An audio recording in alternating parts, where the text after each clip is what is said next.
On February the 19th, Manstein laid his trap. It started with a series of tactical retreats. The main Russian attack, Operation Gallop, continues to push in a southwesterly direction, threatening the key crossings of the river Dnepr, including the one at Manstein's own headquarters at Zaporizhzhia. A thin line of German forces is insufficient to hold that offensive. Manstein, just in time, manages to get the SS Panzer Corps out of Kharkov, ready to form a hard shoulder here around Krasnograd.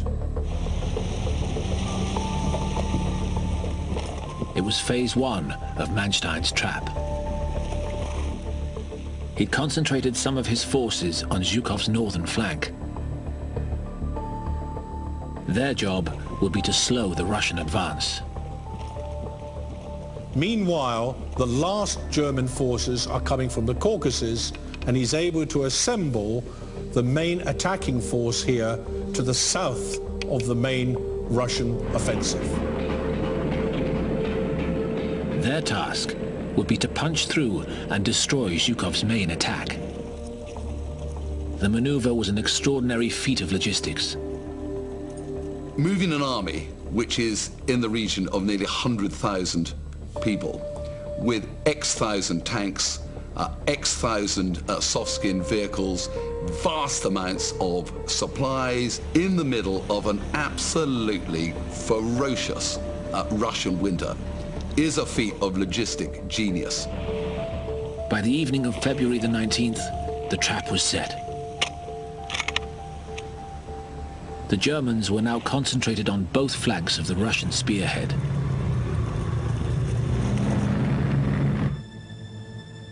Both Zhukov and Manstein were embarking on one of the biggest gambles of their lives. Whoever won would shape the war on the Eastern Front for the foreseeable future.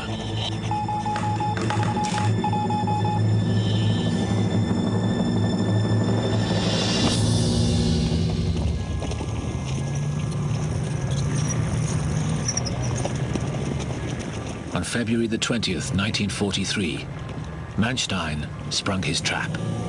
He moved from defense to offense.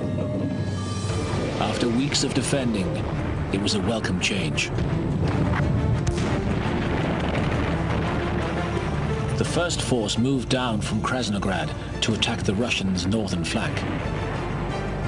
That involves a minor attack in this direction here to slow down the main Soviet offensive, whilst the mass of his army group attacks in a northerly direction to defeat these Soviet forces.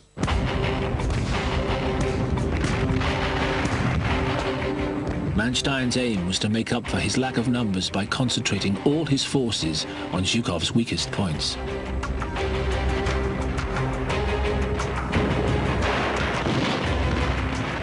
He knew the Red Army's crack divisions would be at the front of the spearhead. Further back, the men would be less experienced.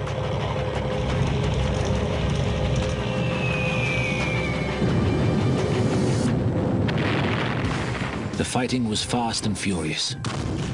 Zhukov had a reputation as a man who had never lost a battle. It was a tough battle because by this stage, of course, the Red Army had its tail up.